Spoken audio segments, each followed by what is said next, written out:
Alors, quelques nouvelles de Terre et Famille. Alors, Terre et Famille va bien. Terre et Famille continue son petit bonhomme de chemin. Nous continuons à faire tâche d'huile.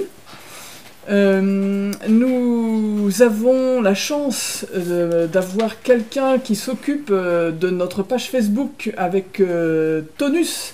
Donc je vous invite, pour ceux qui sont des aficionados de Facebook, de nous retrouver sur Facebook, où vous trouverez beaucoup de nouvelles de personnes qui nous sont proches, mais qui ne sont pas forcément de Terre et Famille, donc des ouvrages que nous relayons, des vidéos. Voilà, Sophie s'occupe de cette page Facebook avec beaucoup d'entrain, d'allant.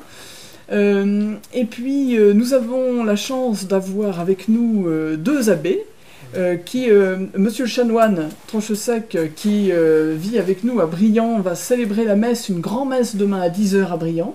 Et nous avons aussi un très grand soutien de l'abbé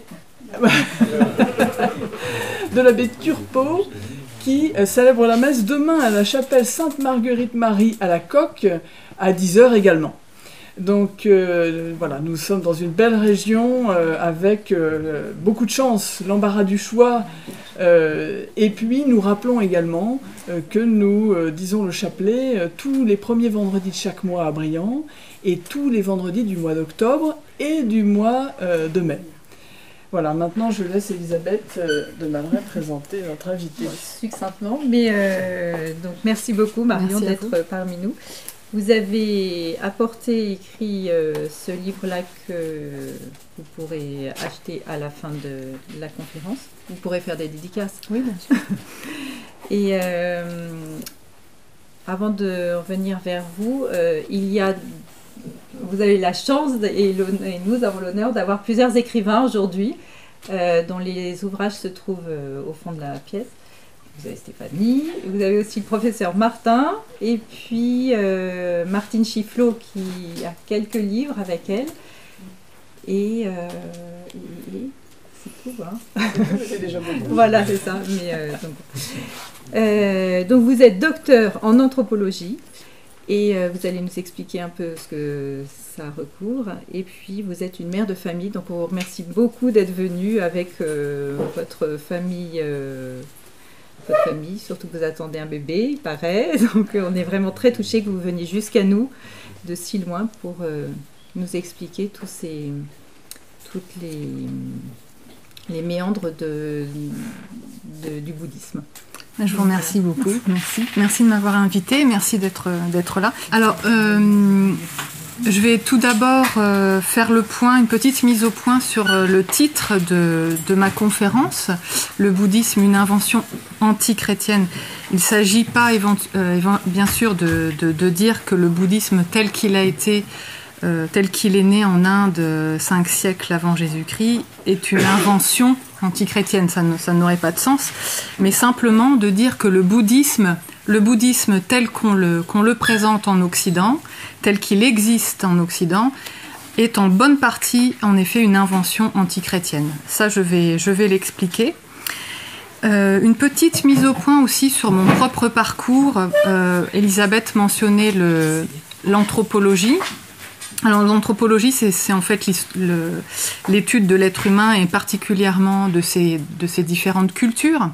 Moi j'avais une formation de lettres et de sciences politiques au départ, et je me suis orientée vers l'anthropologie pour pouvoir justement appréhender certaines réalités, en l'occurrence la religion telle qu'elle se transforme en Occident. Donc l'anthropologie donnait en tant que discipline donnait de bons outils pour appréhender cette réalité de la religion aujourd'hui.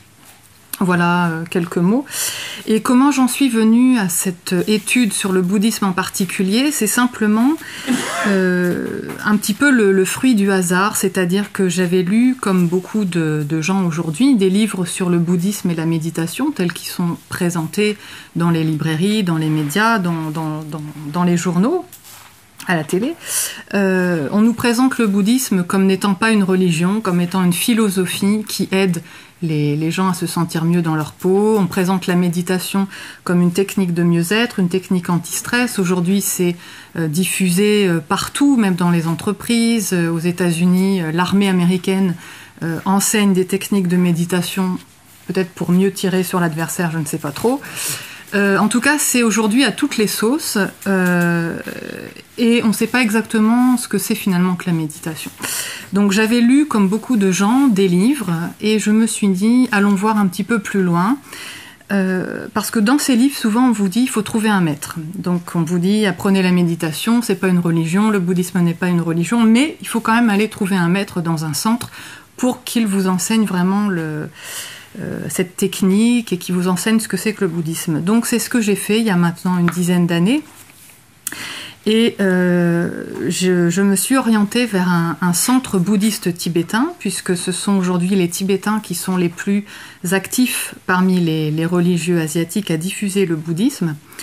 Et j'ai été assez surprise de voir que même si ces gens qui disent ne pas vouloir de religion, ne pas vouloir de rituel, ne pas vouloir de hiérarchie, sont les premiers à se soumettre corps et âme à un lama, à faire des prosternations devant lui, à accepter des rituels très compliqués qui incluent des divinités, et tout ça en disant qu'ils ne veulent pas de religion. Donc j'étais confrontée à cette situation un peu paradoxale, de gens qui ne veulent pas de religion, mais qui sont prêts à adhérer à un système qui est évidemment très contraignant et qui ressemble beaucoup à ce qu'on appelle une religion.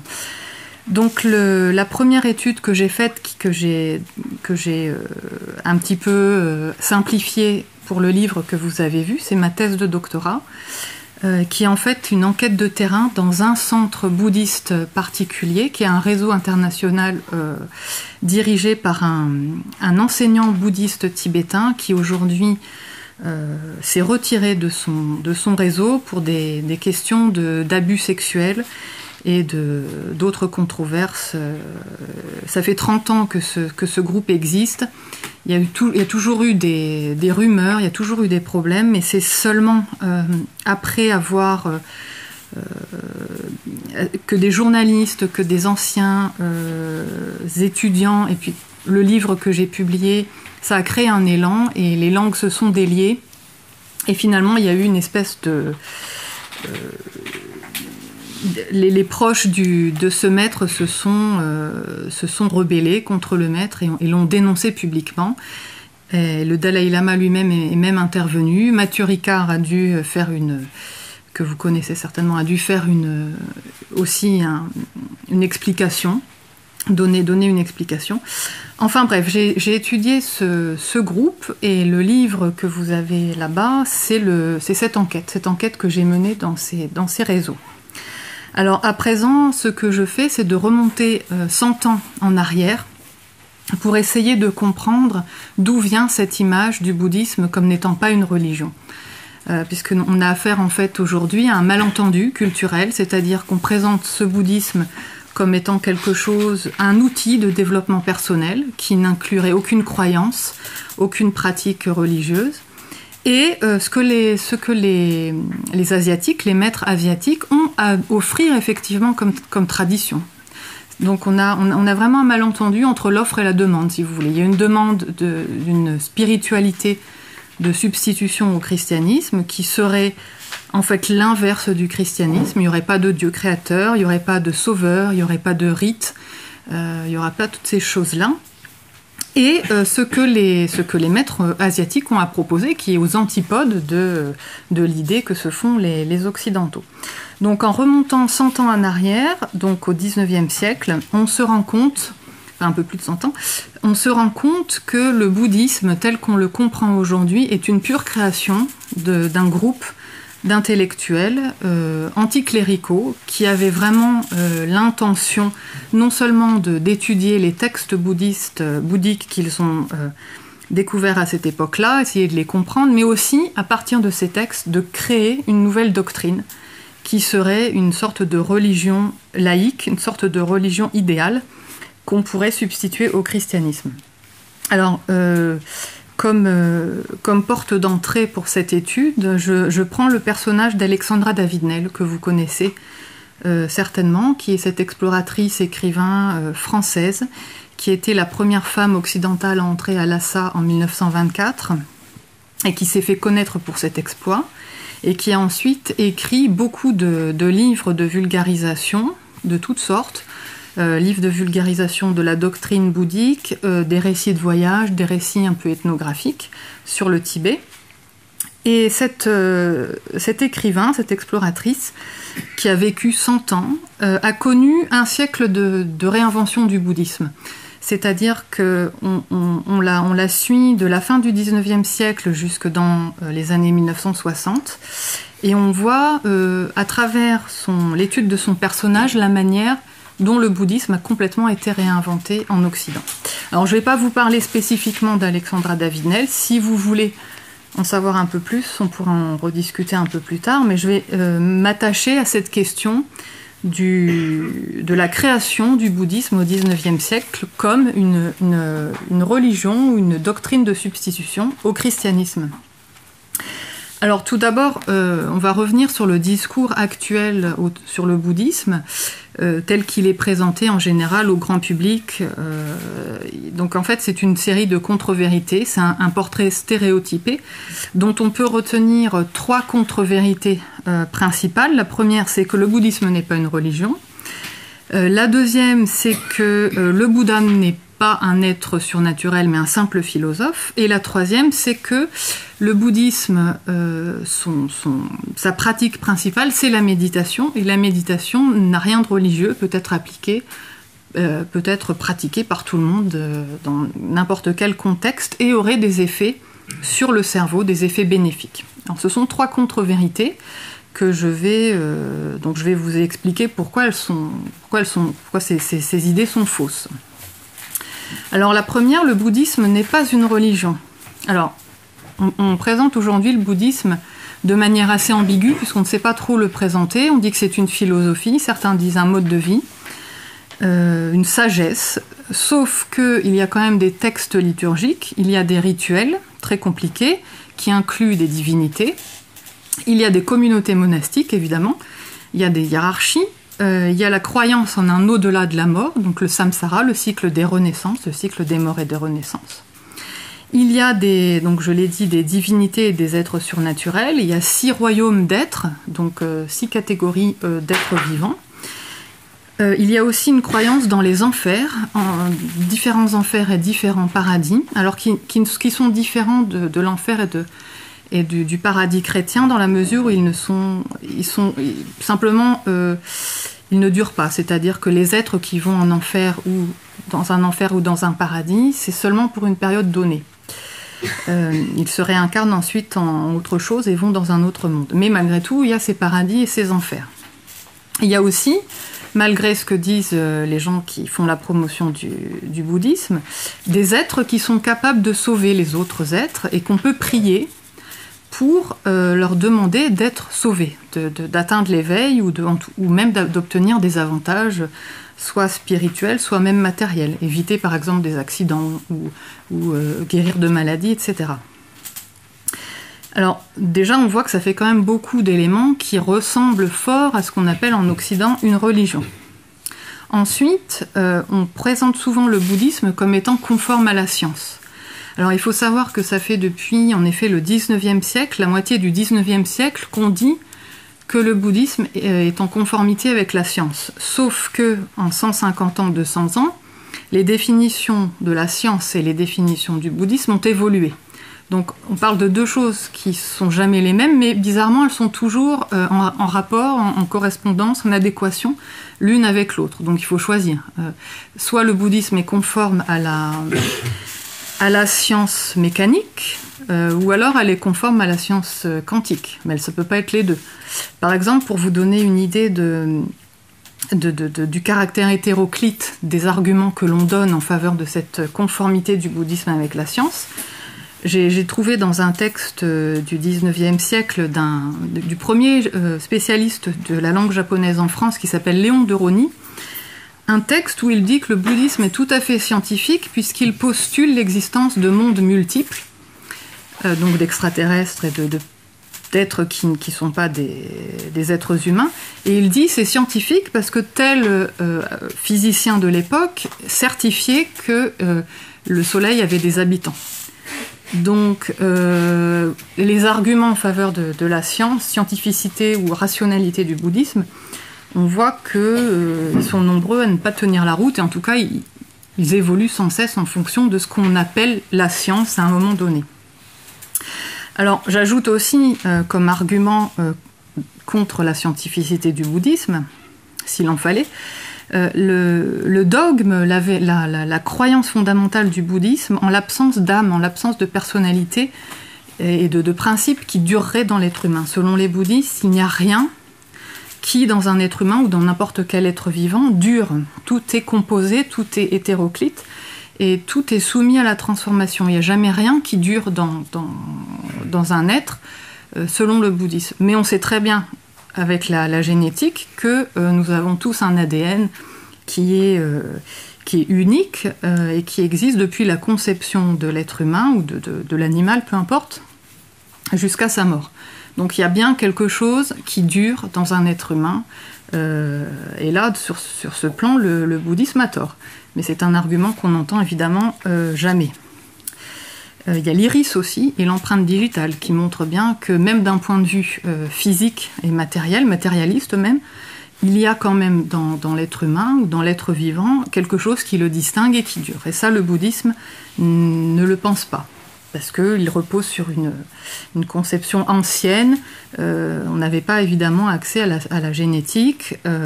Et surtout, le bouddhisme s'opposait à l'hindouisme, qui lui postulait l'existence d'une âme. En tout cas, vous voyez que l'argument de la scientificité du bouddhisme ne tient pas vraiment la route. En tout cas, ça se discute. Alors, ensuite, alors un autre argument de scientificité qui est aujourd'hui avancé, c'est justement l'anatman, l'absence d'âme durable, l'absence de personnalité durable, et le fait que tout soit composé. Aujourd'hui, ça plaît beaucoup parce que on est dans l'âge de la postmodernité, et ce qui est très à la mode, c'est la déconstruction. Déconstruire les concepts, déconstruire tout un tas de choses. Et l'idée que le bouddhisme aurait déconstruit en fait l'être humain ou déconstruit la croyance dans l'âme ou dans la personnalité intrinsèque durable d'une personne, ça plaît. Donc ça, c'est un argument de scientificité, si on peut dire, qui aujourd'hui, je pense, attire beaucoup de gens au bouddhisme. La deuxième contre-vérité, c'est que le Bouddha était un simple philosophe. Ça, vous l'avez certainement entendu beaucoup. Mathieu Ricard en parle, Frédéric Lenoir en parle, avec son livre notamment Socrate, Jésus et Bouddha, qui met tout dans le même sac. Alors, est-ce que le Bouddha était un simple philosophe ? Déjà, est-ce qu'il a existé ?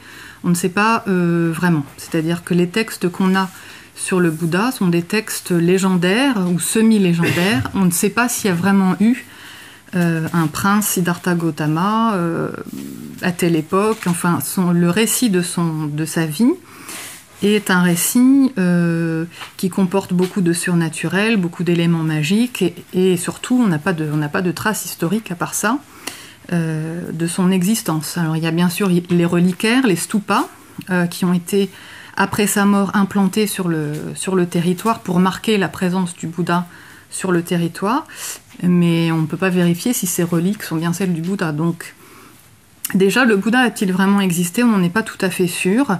Au XIXe siècle, il y avait un orientaliste spécialiste d'épigraphie, Émile Sénard, qui s'est opposé à cette hypothèse du Bouddha comme être historique, comme personnalité historique, en disant attention, c'est probablement une légende.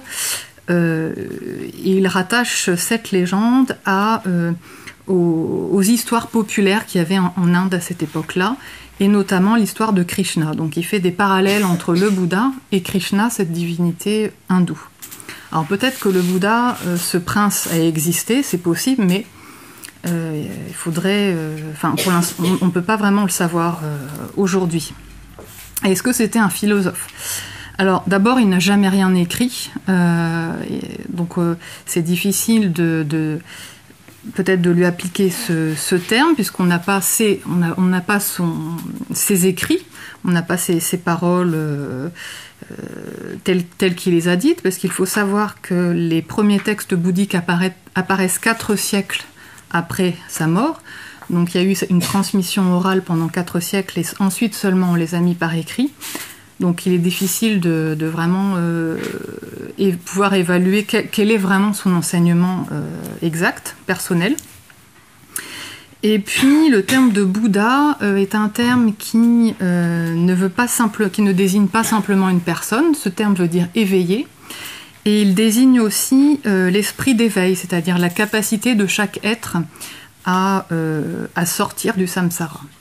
Donc le terme Bouddha aussi évoque une capacité dans l'être humain ou dans tout être vivant à pouvoir sortir du cycle du samsara. Donc le terme de Bouddha est beaucoup plus complexe que ce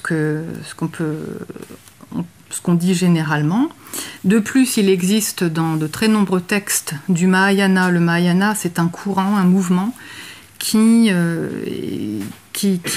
considéré justement que le Bouddha était davantage un être surnaturel que l'on pouvait prier pour qu'il vienne nous sauver. Et cet être au pouvoir surnaturel, c'est vraiment des capacités de Superman, hein. C'est-à-dire il est capable de lire dans les pensées, il peut se déplacer dans l'espace, connaître toutes ses vies antérieures et toutes celles des autres, il est omniscient, etc. Donc, si vous voulez, ce Bouddha-là n'a rien d'un simple philosophe, hein, et c'est évident. Donc, en fait, le bouddhisme n'est pas une philosophie rationnelle comme on veut aujourd'hui nous le faire croire, puisqu'il y a des réalités surnaturelles, il y a des êtres surnaturels, il y a des capacités surnaturelles du Bouddha. Et les pouvoirs surhumains du Bouddha ne sont pas une dégradation du bouddhisme au fil des siècles, comme on l'a cru à partir du XIXe siècle, en calquant en fait sur l'approche protestante du christianisme, la critique protestante du christianisme, qui consistait à dire que tous les rituels et toutes les croyances de l'Église catholique sont en fait des dérives par rapport et des superstitions qui se sont développées au fur et à mesure que le christianisme s'est éloigné des enseignements historiques de Jésus. De la même manière, au XIXe siècle, ils ont considéré que tout ce qui était surnaturel, toutes les descriptions du Bouddha comme être surnaturel, était en fait une dérive, c'est-à-dire que les gens sont bêtes et qu'au fur et à mesure, ils déforment un enseignement qui est pur pour y ajouter tout un tas de superstitions.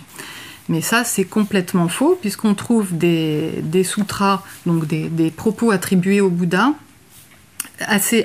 très anciens, où notamment le Bouddha affirme que celui qui ne croit pas que lui, Siddhartha Gautama, l'éveillé, a atteint l'éveil par la force de sa propre intelligence, mais qu'il n'a pas de pouvoir surnaturel, celui qui croit qu'il n'a pas de pouvoir surnaturel ira en enfer.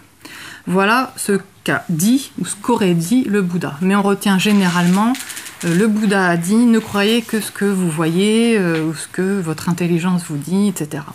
Donc on a gardé ce qui nous intéresse, évidemment, dans le bouddhisme. Troisième contre-vérité, la pratique du bouddhisme, sa pratique principale est la méditation. Alors, et la suite de cette contre-vérité, c'est que la méditation n'aurait rien de religieux et que son efficacité aurait même été prouvée, son efficacité en termes de réduction du stress, de mieux-être, etc. Alors tout est faux dans cette affirmation. D'abord, qu'est-ce qu'on entend par méditation ? C'est un terme, en fait, la méditation, qui vient de notre propre héritage gréco-romain d'une part et chrétien d'autre part. La méditation, c'est une pratique plutôt philosophique, intellectuelle, qui consiste à réfléchir de manière profonde sur le sens de la vie, sur la mort, etc. C'est ça la méditation. Et c'est connoté positivement dans notre culture, parce que de grands philosophes et théologiens ou des saints ont pratiqué les méditations. Alors on a appliqué ce terme de méditation de manière inappropriée à un ensemble de pratiques rituelles bouddhiques qui sont très variées, complexes et qui ne correspondent pas du tout au terme de méditation dans les langues occidentales. Alors, ce qu'on appelle la méditation dans le bouddhisme, il y a des tas de pratiques qui peuvent prendre ce terme, qui peuvent être qualifiées de méditation. En général, quand on parle de méditation aujourd'hui, on fait référence à ce qu'on appelle aujourd'hui la pleine conscience, mindfulness en anglais, qui est très très à la mode en ce moment. C'est-à-dire une pratique de calme mental où on se concentre sur son souffle, sur sa respiration, on essaye de se calmer, etc. De se concentrer sur un objet pour essayer d'apaiser son esprit. Alors il faut savoir que cette pratique-là n'a pas été celle de la plupart des bouddhistes asiatiques à travers l'histoire. C'est une pratique qui était réservée aux ascètes ou aux moines, et encore pas tous les moines, seulement les moines qui en étaient capables, ou qui ne pouvaient pas faire autre chose, parce que cette méditation était aussi réservée aux moines illettrés ou mentalement déficients, auxquels on disait « bon, tu ne peux pas faire les rituels compliqués avec des liturgies à réciter, tu vas te mettre dans ton coin et tu fais la méditation ». C'est-à-dire le calme mental. Et c'est ça qu'on nous propose aujourd'hui comme panacée pour les occidentaux stressés. Alors d'une part, elle n'a pas été pratiquée par la plupart des bouddhistes dans l'histoire. Pourquoi ? Parce que les bouddhistes laïcs, les gens, se contentaient de réciter une prière, de vénérer des reliques, de faire des dons au monastère pour s'assurer une meilleure renaissance. D'abord, ils ne visaient pas l'éveil. Vouloir atteindre l'éveil et en plus en une vie, ça c'est l'objectif que se donnent des ascètes qui passent leur journée, leur nuit, enfin des personnes qui sont très rares dans les sociétés asiatiques. Et la deuxième raison, donc elle n'a pas été pratiquée par la majorité des gens, et la deuxième raison, c'est qu'elle de toute façon n'a jamais eu pour but de déstresser. La méditation, alors déjà le calme mental, c'est une introduction à des pratiques rituelles plus compliquées. C'est exactement comme si en musique on vous faisait l'éloge des gammes, faire des gammes. Bon, c'est très utile les gammes pour jouer du piano par exemple. Et pour pouvoir bien jouer un morceau compliqué, il faut avoir une technique, il faut avoir les doigts souples, etc. De la même manière, mais personne ne va dire que le but du piano, c'est les gammes. Et de la même manière dans la méditation, ce qu'on appelle la méditation aujourd'hui, le but, c'est pas de faire le calme mental. Le calme mental, donc ce qu'on appelle la méditation aujourd'hui, n'a pour but que de focaliser l'esprit, le concentrer, l'aider à ne pas être diverti, ne pas penser à autre chose, ne pas être gêné par les bruits qu'il entendra et autres, pour faire des rituels compliqués. Donc la méditation telle qu'on nous la présente aujourd'hui, c'est qu'un entraînement qui prépare l'esprit à des pratiques rituelles, liturgiques, complexes. En plus, cette méditation n'a jamais eu pour but d'aider les personnes à faire face au stress. Déjà, ça, c'est évidemment une préoccupation moderne que ne connaissaient pas ou que n'exprimaient pas de cette manière-là les personnes en Asie. Et je dirais même, pour suivre les propos d'un tibétologue et bouddhologue américain, Donald Lopez, que le but de la méditation était même plutôt de provoquer du stress, plutôt que de le soulager. Pourquoi ? Parce que selon le bouddhisme, la situation dans laquelle on est, le samsara, est un cycle sans fin de mort et de renaissance qui se caractérise par la souffrance. Donc il ne faut pas s'attacher à la vie. Alors ce n'est pas que le bouddhisme soit nihiliste ou complètement pessimiste, ce n'est pas ça. Simplement, la vie telle qu'on l'expérimente ne sera jamais source d'un bonheur durable. Il faut échapper au samsara pour pouvoir enfin ne plus être soumis à la dégradation permanente. Parce que pour les bouddhistes, tout est composé, rien n'est durable.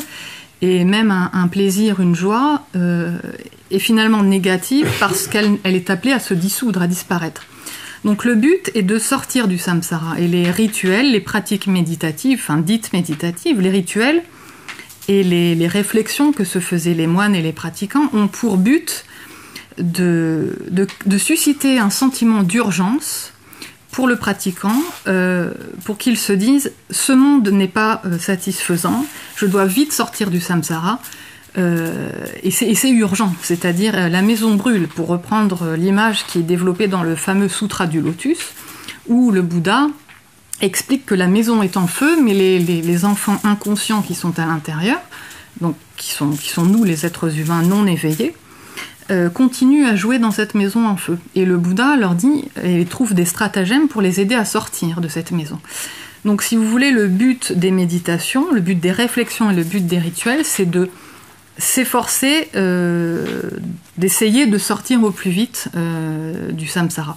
Donc ça provoque plus un sentiment d'urgence, un stress donc, plutôt que ça ne le soulage. Voilà. Alors, chose aussi intéressante, comment provoquer une forme de dégoût de la vie, ou en tout cas d'essayer de ne pas s'attacher à la vie, parce que le désir et l'envie est un moteur qui entraîne les êtres dans le samsara et donc dans la souffrance. Alors l'une des techniques, c'est d'imaginer des objets de désir et d'imaginer ce qu'ils sont réellement. Alors ces objets de désir, par exemple, et là je fais référence à un livre dont je vous donnerai les références, ce sont les femmes, par exemple. Donc les moines devaient imaginer des femmes, mais non pas sous leur aspect séduisant, mais au contraire sous forme de cadavres en putréfaction ou de sacs de pus, etc. C'est-à-dire que ce qui normalement devrait attacher d'abord les hommes, parce qu'il faut savoir aussi que le bouddhisme n'accorde pas le même statut aux femmes qu'aux hommes, donc là on parle des hommes, ce qui habituellement attache les hommes au samsara, les femmes, eh ben, il faut transformer la vision que l'on a des femmes pour se rendre compte qu'une jolie femme, aujourd'hui, elle est certes jolie, mais dans quelques années, elle perdra ses dents, etc. Voilà, donc il fallait méditer sur les femmes sacs de pus et les cadavres. Et d'ailleurs, des pratiques tantriques consistaient à aller dans les charniers, donc pour faire des rituels au milieu des cadavres en décomposition, pour vraiment réaliser que la vie est courte, que ce qui caractérise la vie, c'est la dégradation. Donc voilà, il y avait des méditations sur ces choses-là. Donc le livre, c'est Charming Cadavers, les cadavres charmants, avec un sous-titre « Vision horrifique de la femme dans le bouddhisme indien » de l'universitaire américaine Liz Wilson. Je cite mes sources pour ne pas qu'on me reproche d'inventer des choses. Voilà. Alors, l'histoire de ce qu'on appelle aujourd'hui la pleine conscience, je vais passer dessus, l'histoire de la méditation qui est très à la mode aujourd'hui. Je n'aurai pas peut-être le temps. Mais voilà, donc nous avons affaire à un discours qui est faux aujourd'hui sur le bouddhisme, qui est en large qui est globalement faux, qui est construit sur un ensemble de contre-vérités ou de vérités partielles. Et il suffit à la limite d'aller dans un centre bouddhiste tibétain ou japonais qui sont aujourd'hui présents sur notre territoire. Il n'y a même pas besoin de faire un voyage en Asie pour se rendre compte que les pratiques et les croyances qu'on nous présente dans ces centres n'ont rien à voir avec les discours occidentaux. Alors, si les discours occidentaux ne sont pas basés sur les faits, sur ce qu'on peut observer, sur quoi est basé ce discours qui est aujourd'hui prégnant, et quand on interroge les gens sur le bouddhisme, ils vont dire « c'est une philosophie, le Bouddha était un philosophe ». Alors, pour savoir d'où ça vient, je vous disais, il faut remonter au XIXe siècle. Et au XIXe siècle, qu'est-ce qui s'est passé ? On a découvert des textes en sanskrit, vers 1840 à peu près, au moment de la colonisation. En fait, c'est la colonisation britannique et française en Inde et dans ces régions d'Asie qui a permis la découverte de textes en sanskrit qui n'avait jamais été traduit. Alors, il y a eu, dès le XVIIIe siècle, en fait, un goût pour l'Inde. On s'est intéressé à l'Inde, on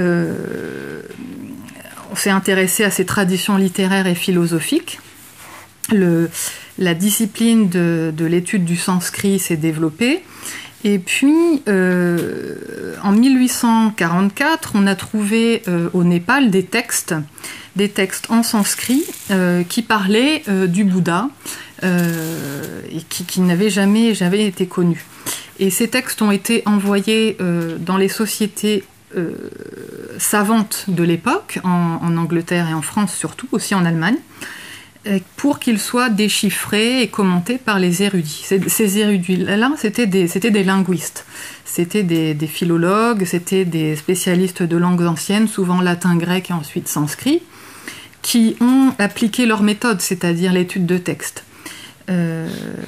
Ils avaient affaire à des textes qui étaient déconnectés de leur contexte. C'est-à-dire que les gens comme Émile Burnouf, par exemple, en France, ou Max Müller en Allemagne, ont traduit les textes en sanskrit qui parlaient du bouddhisme, mais sans avoir jamais mis les pieds en Asie, où ils auraient bien vu que ces traditions renvoyaient aussi à un ensemble de rituels, de liturgies, de coutumes, etc. Donc ils ont réinventé en fait la figure du Bouddha en faisant un philosophe, parce qu'en effet certains de ces discours, certains des textes qu'ils ont trouvés comportaient un aspect philosophique. Et Burnouf, donc ce philologue français, qui était très brillant, a sorti des textes qu'on avait trouvés au Népal l'image du Bouddha philosophe. Alors qu'auparavant, nous avions des textes de missionnaires et des textes de voyageurs depuis le XVIe siècle à peu près, qui avaient décrit de manière un peu ethnographique, c'est-à-dire ce qu'ils ont vu, les gens à qui ils ont parlé sur place, et ils ont décrit différents cultes, différentes statues. Ils avaient compris que cette statue, cette divinité peut-être, c'était la même au Japon, au Laos, au Cambodge, en Chine. Ils ont rapidement compris que c'était la même personne, le Bouddha, qui portait des noms différents. On a répertorié jusqu'à 300 noms différents dans les écrits des voyageurs et missionnaires. Donc on ne savait pas que c'était le Bouddha, parce que chaque population asiatique lui donne un nom différent dans sa langue. Et on ne savait pas non plus si c'était une personnalité réelle, historique, ou si c'était un dieu ou un être légendaire. On ne savait pas trop. On ne savait pas non plus d'où il venait. Certains avaient émis l'hypothèse qu'il venait d'Afrique parce que certaines statues le représentaient avec des cheveux crépus et un nez épaté. Donc pendant un certain temps, certains se sont dit le bouddhisme vient d'Afrique. Et c'est seulement à partir de la moitié du XIXe siècle, avec ces textes qui ont été traduits par Burnouf, que l'on a vu que le Bouddha était un penseur, en tout cas, ou une figure importante dans l'Inde, dans la tradition indienne, qu'il était issu du terreau indien, si vous voulez. Et c'est Burnouf qui a créé cette image du Bouddha philosophe, parce qu'en effet, donc, certains textes présentaient un aspect philosophique très rationnel et très conforme aux attentes de ces intellectuels qui étaient souvent anticléricaux et qui attendaient de l'Inde qui attendaient de l'Inde de nouvelles propositions de doctrines et de textes. Donc c'est ce qu'on a appelé la Renaissance orientale. La Renaissance orientale, l'idée c'était de dire que l'Inde était le nouveau puits dans lequel on pouvait puiser de nouvelles solutions pour la société européenne qui était jugée décadente. Alors on considérait que la première renaissance des lettres gréco-latines n'était pas allée assez loin dans la liquidation de l'héritage biblique, qu'on appelait au XIXe siècle sémitique, parce que cette idée allait de pair avec une conception des races, une hiérarchie des races. Donc on cherchait l'origine de la culture et de la société européenne Et parce qu'on avait trouvé que le sanskrit avait beaucoup de points communs avec le grec et le latin, on s'est dit l'Inde et sa langue, on le voit par sa langue, est probablement la mère de notre civilisation. La race aryenne, la civilisation aryenne est à l'origine de la culture européenne. C'est donc en Inde qu'il faut aller chercher les textes philosophiques, les doctrines, les visions du monde pour notre propre civilisation. Sous-entendu, enfin c'est pas sous-entendu, c'est souvent dit très clairement, on élimine complètement ce qui vient de l'héritage biblique. Donc on espérait dans ces textes-là en effet une régénération de l'Europe, de la culture européenne qui était pensée comme complètement décadente.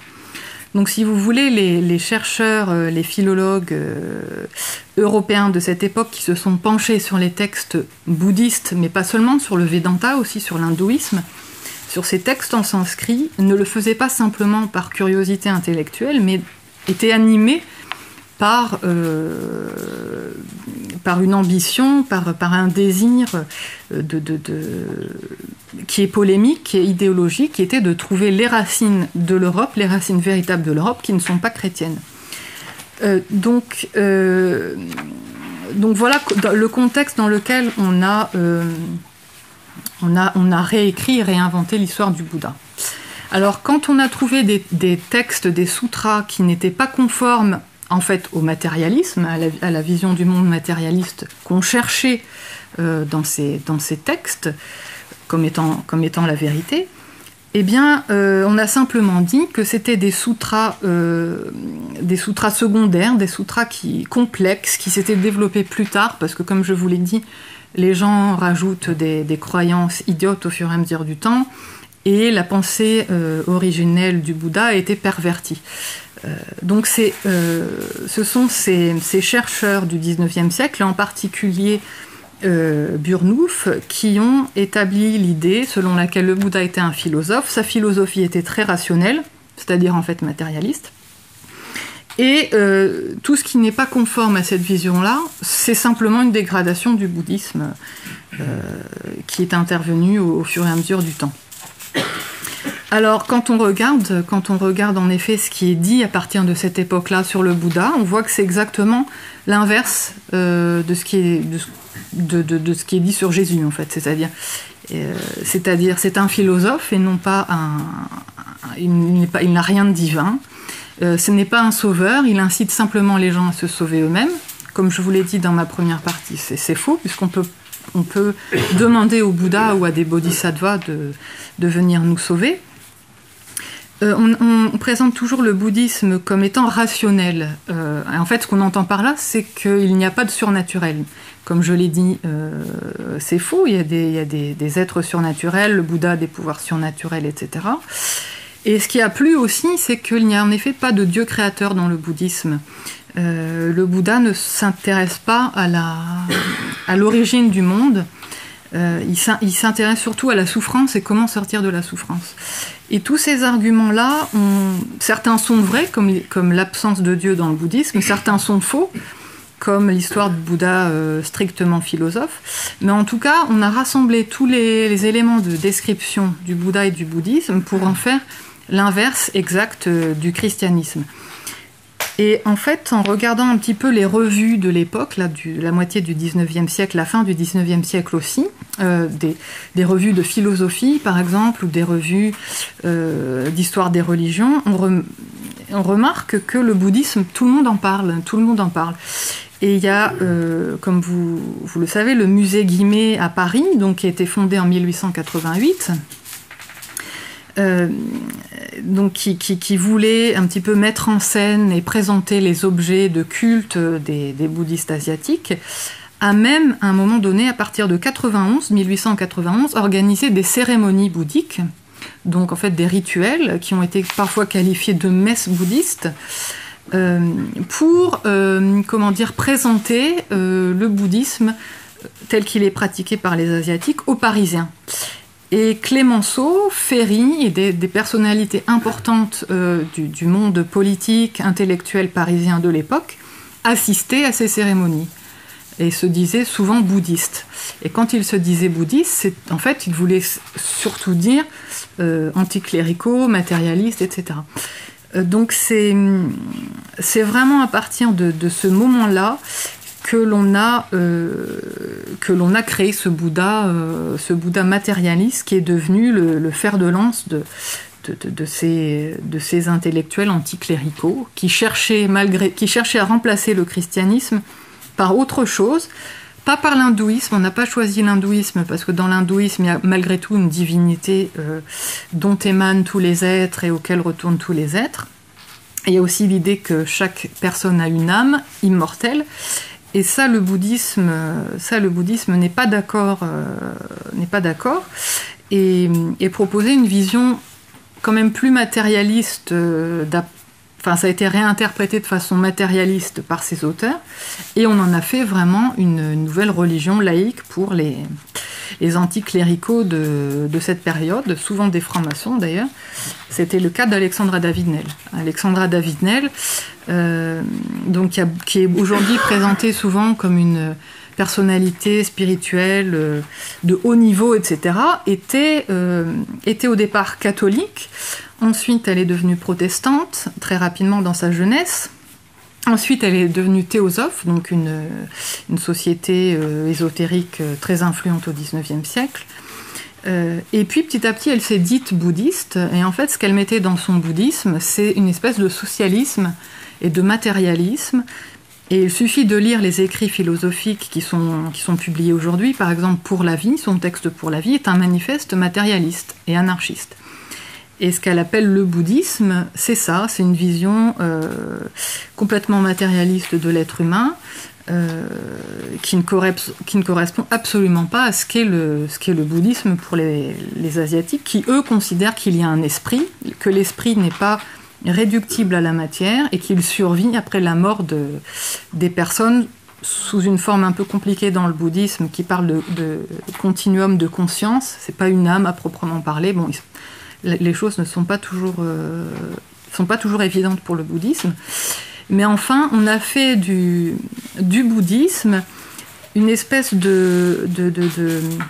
d'enveloppe nouvelle, exotique, à en fait une philosophie, une vision du monde occidental qui est complètement matérialiste et qui se situe dans l'héritage des Lumières, c'est-à-dire que le Bouddha est celui qui s'est libéré de toutes les entraves, qui a brisé le système des castes, ce qui est d'ailleurs pas vérifié historiquement. Donc le Bouddha est devenu une espèce de héros moderne de la philosophie des Lumières. Alors, ce que je viens de dire là, il faut aussi le nuancer par le fait que d'autres auteurs au XIXe siècle ont essayé de concilier bouddhisme et christianisme. Il n'y a pas eu seulement cette vision antichrétienne du bouddhisme, même si je pense qu'elle était très importante et probablement dominante. Mais certains auteurs, comme Léon de Rosny, dont je vous ai parlé tout à l'heure, qui était un spécialiste de la langue japonaise, un ethnologue, quelqu'un qui s'est intéressé aux civilisations d'Amérique du Sud, un personnage assez complexe, lui a essayé de faire une synthèse du bouddhisme et du christianisme. Il appelait ça le bouddhisme éclectique. Il a fondé une école qui s'appelait l'école éclectique, qui en effet est assez éclectique puisqu'elle mélange à la fois le christianisme, une vision positiviste des choses avec... en incorporant l'idée d'évolution de l'être humain, donc il reprend à son compte l'héritage de Darwin, mais il ne voyait pas le bouddhisme comme un matérialisme. Il faut aussi citer les missionnaires de cette époque qui s'étaient intéressés à la religion des personnes qu'ils avaient dans leur diocèse, notamment en Birmanie par exemple. Et ce qu'il disait du bouddhisme, c'est que certes, il s'était trompé sur un certain nombre de points importants pour eux, mais que d'un point de vue éthique, par exemple, le bouddhisme était très intéressant et finalement assez proche du christianisme dans son respect de la vie, par exemple. Donc il faut nuancer ce que je viens de dire sur l'antichristianisme des néo-bouddhistes. en disant bien que d'autres interprétations ont aussi émergé au XIXe siècle. Mais malgré tout, c'est quand même cette vision, je pense, anti-chrétienne qui est basée sur l'idée de progrès, etc., qui domine aujourd'hui. Par exemple, une question qui m'a intéressée récemment, c'est celle de l'avortement. Parce que aujourd'hui, personne n'entend Mathieu Ricard et autres se prononcer sur l'avortement. C'est évidemment, ça serait risqué pour lui, pour sa réputation. Mais selon le bouddhisme, qui, comme on le sait, interdit de tuer les insectes, ou en tout cas conseille de faire attention de ne pas en tuer trop, c'est évident qu'il ne faut pas porter atteinte aux embryons. C'est une évidence. Pour le bouddhisme, la vie commence évidemment dès la conception. Tout être qui dispose du prana, le prana c'est souvent traduit par respiration, mais ça peut se traduire aussi par force vitale, la force qui fait qu'un être croît. Tout être qui a le prana, on ne doit pas y toucher. Et il y a aussi des textes dans le bouddhisme, des paroles attribuées au Bouddha, qui disent qu'un moine qui aurait pratiqué un avortement sur une femme ne serait plus jamais, ne peut plus se dire bouddhiste, il est exclu de la communauté. Et il y a aussi des descriptions d'enfers, des enfers dans lesquels sont plongées les personnes qui ont pratiqué ou qui se sont fait pratiquer sur elles des avortements, où ils subissent des tortures très cruelles. Donc, mais ça, aujourd'hui, on n'en parle pas. On oublie complètement l'aspect éthique qui est probablement, je pense, et c'est ce qu'avaient noté aussi les missionnaires qui étaient en contact avec les populations bouddhistes asiatiques, c'est peut-être l'éthique en fait qui est la plus intéressante dans la tradition bouddhiste, et malheureusement ce n'est pas celle qu'on met aujourd'hui au premier plan, puisqu'on préfère justement développer cette idée de Bouddha philosophe qui aide les personnes à se libérer de toutes leurs entraves. Voilà, donc c'est-à-dire que c'est l'interprétation progressiste issue des Lumières, portée par les anticléricaux au XIXe siècle, qui a développé cette image d'un Bouddha qu'on a encore aujourd'hui. Donc voilà, je pense que j'ai fait le tour, je ne vais pas prendre trop de votre temps. Simplement pour finir... Oui, alors pour finir, c'est ce que je vous disais là, ce qu'on appelle le bouddhisme, parce que c'est un mot qui n'existe pas dans les langues asiatiques. On parle de Bouddha Dharma, par exemple, en sanskrit. Les Tibétains parlent de Che, qui veut dire la religion. Donc le mot bouddhisme a été inventé vers le début du XIXe siècle, si je ne me trompe pas. Et ce bouddhisme-là est une création occidentale qui est aussi un projet progressiste. Et ça, on le voit aujourd'hui, par exemple avec Mathieu Ricard, donc ce converti pratiquant le bouddhisme tibétain. Aujourd'hui, il va au forum de Davos et dans les institutions internationales, économiques, etc., pour développer la méditation, et il explique que la méditation va aider les gens à être plus altruistes, et il entend comme ça changer l'économie, mettre en place une économie altruiste de manière à changer le monde pour le rendre plus harmonieux, voilà, apporter le bonheur sur terre par la méditation, qui est présentée comme une technique scientifique. Donc on est vraiment dans ce positivisme issu des Lumières, en fait, où le bouddhisme est une philosophie qui a pour but de changer le monde en transformant l'individu par des méthodes techniques, qui serait la méditation, qui serait comparable à une... Oui, c'est presque une sorte oui, c'est une technique scientifique, en fait, qu'on explore, qu'on examine avec des électrodes, des thermomètres, etc. Et vraiment, beaucoup des personnes qui font la promotion de la méditation le font pour changer le monde. C'est-à-dire, ça, j'ai discuté récemment avec quelqu'un qui enseigne la méditation dans les grandes entreprises. Je ne citerai pas les noms, mais enfin, ce sont de très très grandes entreprises. Et qui m'explique que c'est pas simplement pour réduire le stress des personnes qu'il veut participer à cette diffusion de la méditation, mais parce que il veut tout simplement instaurer le bonheur sur Terre. Donc il y a vraiment une sorte de dimension, presque millénariste, c'est-à-dire on veut que le bouddhisme, par une technique soi-disant, change le monde, en changeant chaque individu. Donc on est passé de méthodes comme le socialisme ou autres qui voulaient changer la société, à des méthodes qui sont axées sur l'individu, le développement personnel, toujours dans un but d'améliorer la société, d'amener une espèce de paradis sur Terre. Donc c'est très curieux, c'est un bouddhisme qui est devenu vraiment un projet progressiste, et je pense qu'il est très à la mode toujours aujourd'hui pour les mêmes raisons qu'il est devenu au XIXe siècle, c'est qu'il s'oppose au christianisme. Il est présenté en tout cas de manière comme étant l'antithèse du christianisme, et puis ça se présente comme un projet de réforme qui est fondé sur l'idée de progrès, c'est-à-dire on se réincarne pour devenir meilleur, sauf que pour le bouddhisme, on peut très bien se réincarner la prochaine fois en ver de terre. Il n'y a pas du tout l'évolution, la progression n'est absolument pas garantie. Mais aujourd'hui, c'est une espèce de vision progressiste dans laquelle les individus évoluent, se réincarnent dans une forme meilleure à chaque fois. Et depuis quelque temps, ce progrès serait amené par une technique, l'application d'une technique qui est la méditation. Donc l'analyse que je fais de ça, c'est que c'est vraiment un projet progressiste qui prend le nom de bouddhiste, mais qui est en fait totalement un produit occidental moderne.